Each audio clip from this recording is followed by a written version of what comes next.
Hello, my name is Mike Adams. Welcome to a brand new episode of The Very Best Podcast, the podcast where we are the very best at absolutely nothing and everything.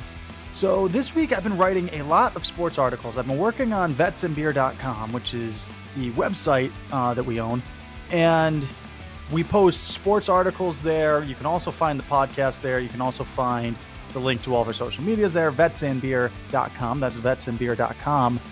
We post sports articles there, right? And by we, I mean me. I'm the only one that I'm the only one that does this, if I'm being honest with you. But the sports articles that I wrote there, this week I did, let's see, what did I do? I did the power rankings. I wrote an article for that. And then I wrote an article for the worst trades or the dumbest teams at the trade deadline in the NFL.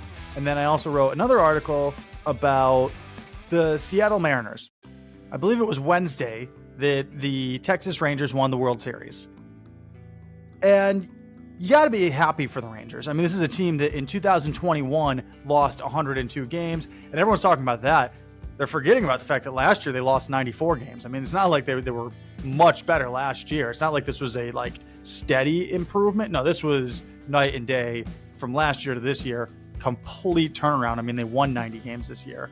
So that went from losing 94 to winning 90. That's a pretty good turnaround in just 1 year. And then especially if you go back 2 years, the turnaround's astronomical.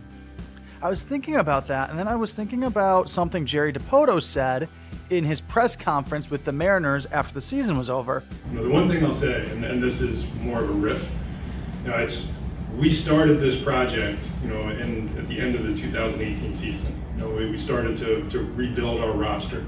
It turned around very quickly. And I've thought about this a lot over the course of the last couple of years, and especially here over the last 48 hours. We've built methodically, and we've built methodically in a way that I think the narrative has been that we're pushing the patience of a fan base or of our support. We've turned this around in about 2.5 years, and we have now been a contending club for the last 3 years, made it to a postseason. Well, you guys started this turnaround, this rebuild in 2018. It's now 2023. You made the playoffs one time in that time period. And in the entire time period that you've been here, the 8 years that you've been with Seattle, you've made the playoffs only one time. So I'm really confused about what you're proud of when it comes to Seattle Mariners. So I wrote an article, why the Rangers World Series win should make the Mariners front office sick. Now, I know that I do have a tendency to rant about Jerry Dipoto. I want this guy fired. I'm a Seattle Mariners fan. I don't understand how we're sticking with this mediocrity of Jerry Dipoto and Scott Service. I don't understand the decisions being made. I don't understand how we're okay with just being relevant in September and we don't want to chase a World Series. I don't understand how you can stick with a guy that says, hey, you only need to win 54% of your games, which is just really not true. I don't understand it. So I know that I have a tendency to rant about Jerry Dipoto, but it's all been earned.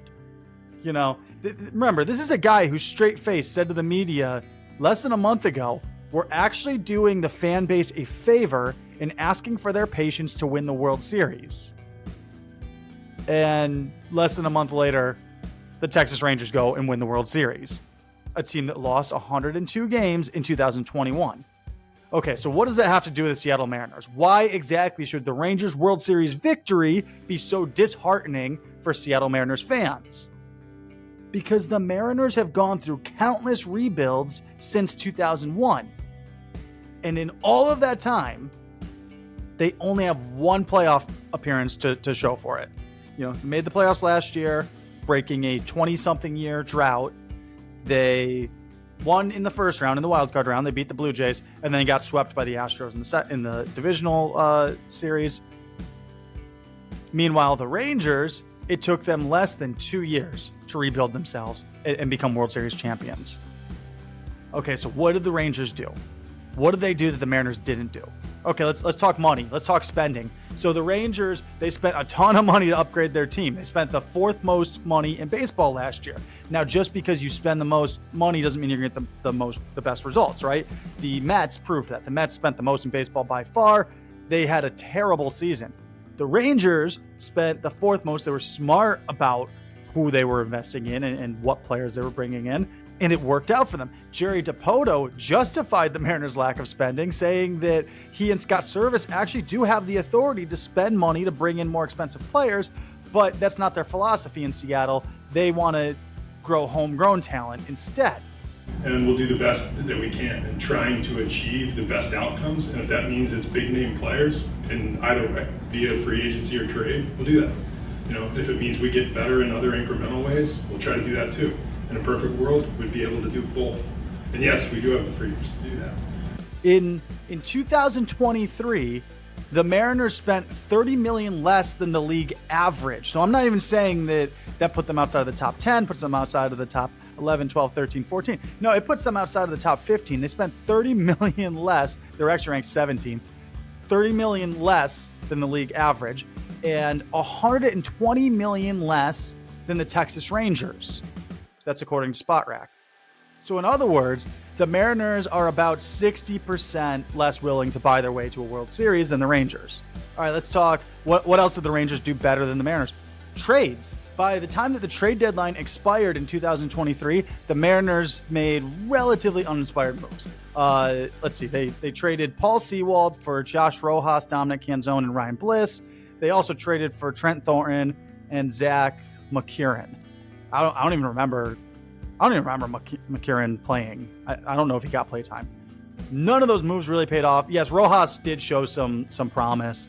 Dominic Canzone kind of had some plays and did some cool things. But overall, was that worth Paul Sewald, who was an excellent closer? Probably not. The other moves for Thornton and McKernan, was that worth it? I mean, Thornton did play pretty well, but it's just not the type of move that you make when you're in a win now mode. The Texas Rangers were in win now mode. The Texas Rangers traded for Max Scherzer, Aroldis Chapman, Jordan Montgomery, and Chris Stratton. The Rangers were in win now mode. They made moves to try to win the World Series this year, something the Seattle Mariners just don't seem to be in any hurry to do for some reason, despite the fact that they've never even played in a World Series, let alone won one. The manager. Look, let's just be honest. Scott Service is not the guy.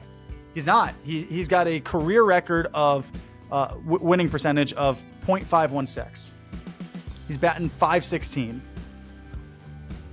The Mariners keep extending him. They're satisfied with the job he's done. They like what he's done because he's keeping them relevant in September. And that seems to be an upgrade from some of the managers before him. Meanwhile, the Rangers, they accepted that we don't got the guy. So they moved on from Chris Woodward and they brought in Bruce Boucher. And in 1 year, Boucher accomplished more than Service has in the last 8.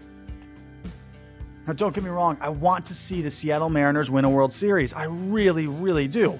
I would love for them to prove me wrong. I would love for Jerry Dipoto and Scott Service to just this year that they end up winning like 102 games and make the playoffs and go deep into the playoffs and maybe even to the World Series. And even if you lose the World Series, I would have to eat my words and go, okay, I was wrong. I was wrong. The way that they did it was right. You can build homegrown and you can save a ton of money and win it and at least go to a World Series. And I'd argue that if you can go to the World Series, you can win the World Series, But I just don't see it. I don't see how Jerry Dipoto and Scott Service, with the way that they look at baseball, the way they talk about baseball, the way that their philosophy for building a winning team, I don't see how that's going to result in a World Series win. It's really insane that a team like the Mariners that actually does have a ton of talent and is really on the cusp of being something special, they're not even really in the conversation for Ohtani. I mean, let's be honest. Ohtani is a player that Seattle should absolutely be going for, because if you can add that arm and that bat to your lineup, I mean, that's at least, I don't know, let's be generous and call it 3 to 5 wins. I think it's closer to 10 more wins on the year, because you're getting an arm, so a guy that's going to be hard for teams to beat, and you're getting a bat, a great bat.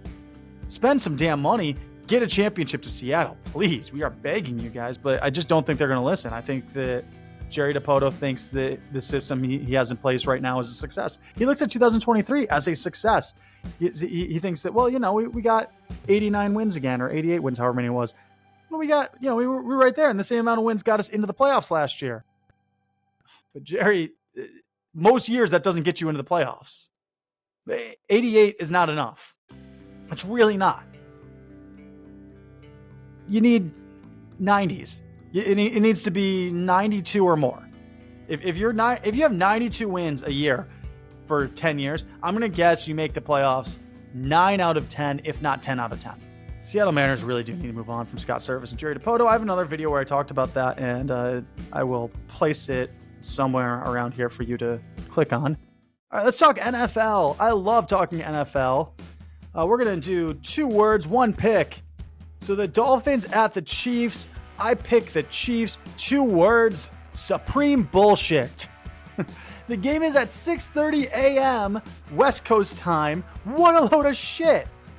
Oh, you think about like for a lot of the games that have been overseas, I don't get up to watch them. I'll catch the I sometimes wake up for usually partway through the third quarter is when I'm getting up, because that's around 8:30, 9-ish, So that's when I'm getting up to actually watch I'll watch the back end of the game. This is Dolphins at Chiefs. It's a game that I really want to watch, so I'm going to have to get my ass out of bed at 6:30 in the morning on Sunday. What a pain in the ass. What a load of bullshit. There is no reason they couldn't make that game a little bit later to accommodate West Coast and East Coast. There's no reason, because who cares if it overlaps with the start of the early window games, 1 o'clock Eastern time? Who cares if it overlaps the start of those games? Everyone's still going to be watching whatever games they want to watch. Ugh. Makes me mad. Anyways, as far as the game goes, though, it's a neutral site in Germany. I think that's probably good for the Dolphins, but I still expect that the Chiefs will win. You just don't pick against Patty Mahomes. Seahawks at Ravens. I picked the Seahawks. 2 words, total homer. If I wasn't a Seahawks fan, I'd be picking the Ravens to win this game, but I'm a Seahawks fan, so I am going to go with the Hawks. I think that the Seahawks defense has started to look a lot better over the last few weeks. I think that the offense, the receivers are playing great. Jake Bobo, where's this guy been? It's awesome that the way that a lot of the pieces in the offense are showing up. The weakest part of the offense is last year's Offensive Player of the Year, unfortunately. And I love Geno Smith. I think that he's just such a humble guy. Seems like a great dude, but he just has not been playing well for the last probably 3 or 4 weeks now. There's been a lot of balls that should have been interceptions. He's been lucky to get away with some footballs, and he's been throwing interceptions the last 2 weeks. So, yeah, I'm not crazy about Geno. So if I was picking objectively, I'd pick the Ravens, but I'm not picking against the Seahawks. Go Hawks. Vikings at Falcons. I picked the Falcons. 2 words, quarterback changes. These are 2 4-4 teams going against each other. The Vikings are going to start Jaron Hall. The Falcons are going to start Taylor Heineke. I think that the teams are about evenly matched. So who do I go with? I liked what I saw from Hall we only saw 4 pass attempts from him. So he does have a 75% completion percentage on the year, but he's only thrown the ball 4 times. So I like Taylor Heineke because I like going with the experienced quarterback. He's played in a playoff game before. I think that you got to go with the Falcons to win this game, but I could see it going either way. Rams at Packers. I picked the Rams. 2 words, better receivers. I think that the Rams, if they do have to start Brett Rypien, which they might have to, at least he's got better receiving options. He's got Cooper Kupp. He's got Puka Nacua. I don't love any of the quarterbacks in this game, but it's a little bit easier as long as you have some receiving options to throw to. Commanders at Patriots. I picked the Patriots. 2 words, borrowed time. Ron Rivera and his staff are all on borrowed time at this point. They traded away their defensive line earlier in the week. They're giving up on the season. Rivera's probably done after this year's over. So I'm going with the Patriots. Bears versus Saints. I picked the Saints. 2 words, Bruce Banner. Derek Carr plays football like he's the Hulk. All right, he's either angry and yelling, and sometimes that makes him be careless with the football. Sometimes that makes him reckless. Sometimes it makes him destructive. And sometimes that's exactly what your team needs, and it's great, just like the Hulk. Other times, he's a lot more like Bruce Banner. He's intelligent. He's smart. He's playing the game kind of calm and collected, keeping his emotions in check, not letting himself get too high, not letting himself get too low. A lot of times he can stay in that Bruce Banner range. Last week he was Bruce Banner. I think that if he remains Bruce Banner this week, I think that the Saints will easily take care of the Bears. I'd expect that he could do that. Buccaneers versus Texans. I picked the Texans. 2 words, CJ Stroud. Yes, CJ, I'm counting that as 1 word. When in doubt, go with the better quarterback. And I don't mean any disrespect to Baker Mayfield. I like how careful Baker's been with the football this year. He's only thrown 4 interceptions on the year. But CJ Stroud has more passing yards, 3 less interceptions. He's only thrown 1 on the year. He's got a better QBR. He's got more yards per game. I'm going to have to go with the Texans. Colts at Panthers. I picked the Colts. 2 words, Panthers suck. Giants at Raiders. I picked the Giants. 2 words, Josh McDaniels. I know it feels like every time a coach gets fired, the team goes on to win the following week. I'm not so sure that's going to happen this time. I think the Giants will figure it out. Cowboys at Eagles. I picked the Eagles. 2 words, split series. I feel like the boys and Eagles are going to split this year. So logically, I'll assume that the Eagles are going to win the game that's in Philly and the boys are going to win the game in Dallas. Bills at Bengals. I picked the Bengals. 2 words, running game. The Bills are going to do the same thing they always do. They're going to put the entire game on Josh Allen, and you're going to live and die by him. Unfortunately, against the Bengals, that has not worked out well for the Bills so far. The Bengals are a little more well-balanced. I think they'll come away with the victory. Chargers at Jets. I'm going to pick I want to pick the Jets, but I'm going to pick the Chargers. They've got the better offense. I know that the Jets' defense is solid, but I don't think that the Jets' offense can keep up. So I got to go with the Chargers. All right, that was today's episode of The Very Best Podcast. Please like, subscribe, do all of that stuff. I will see you guys next Thursday. Later.